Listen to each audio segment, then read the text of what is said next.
So whilst we were in Seoul, another area that we really wanted to visit was the Demilitarised Zone, also known as the DMZ or the 38th parallel. An area that we both wanted to visit, Jaspreet being a history teacher and me working as an economist as well. Talk around North Korea and everything that they do is constantly in our day-to-day lives, in the news as well.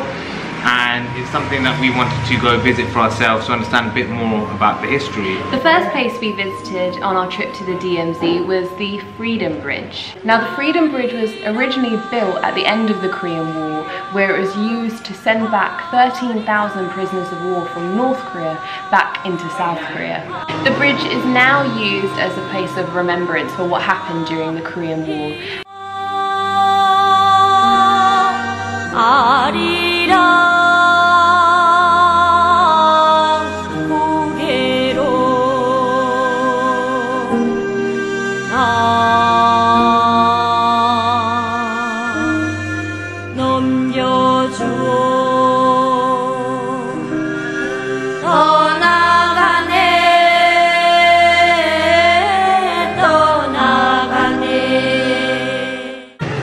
On the bridge you'll find brightly coloured ribbons with messages written on them.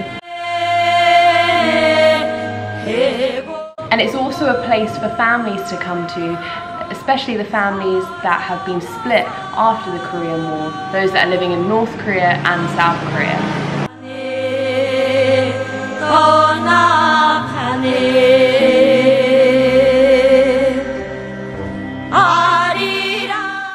So after our visit to the Freedom Bridge, we visited one of the many tunnels that the North Koreans had built. It was really interesting to visit them. So basically these are tunnels built by the North Koreans that go from North Korea under the DMZ zone and into South Korea and not too far from Seoul. So the reason for these tunnels was so that North Koreans could potentially stage a stealth attack to take over South Korea.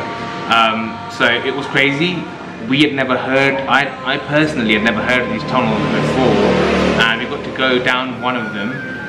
They were very deep, very long, and this is one of many tunnels. The really interesting thing about the tunnels was that the South Koreans weren't aware that they were there, and they were only found out that the tunnels were there because of a defector from North Korea. And even after the defector notified them about these tunnels, it took them between 18 to 24 months to actually locate one of the first tunnels.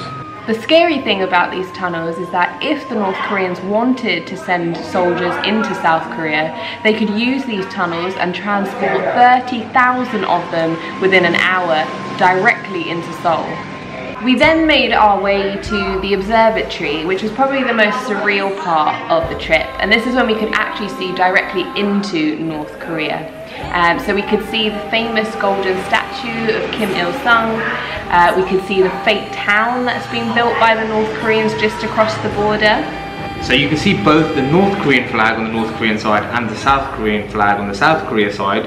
And the really interesting thing is there's historically been a bit of a game where the North Korean flag was at a certain height and the South Korean flag was slightly higher, and then the North Koreans made sure their flag was slightly higher.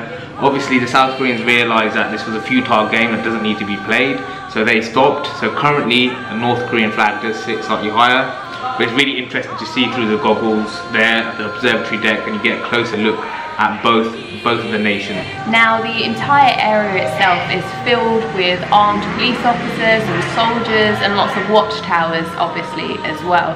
So we only were permitted to film certain parts of the tour.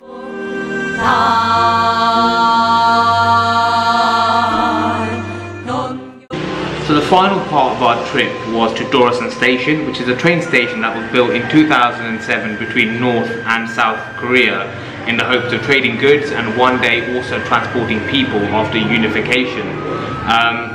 That never happened, but the train station is being completely built and it's ready to be functioning if it ever needed to be. Right from the car park there for people to park their cars, to the ticket counter to buy your tickets, to all the screens with sort of times for the trains that will be leaving, and the entire platform as well. So it stands as a symbol of hope for a lot of people. Now, the reason why the trip to the DMZ was perhaps more meaningful to us than we thought it was going to be is because we really learned how the South Korean people have this real need and passion for Korea to be unified again.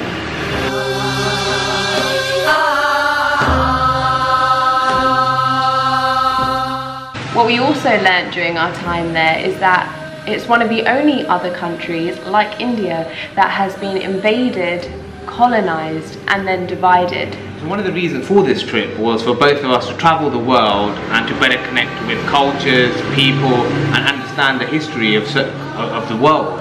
And this trip has really helped us to do that, I think. Just because it's something that's not greatly understood. We hear about it all in the news, but we don't often hear about the background and the history and people's feelings on the ground.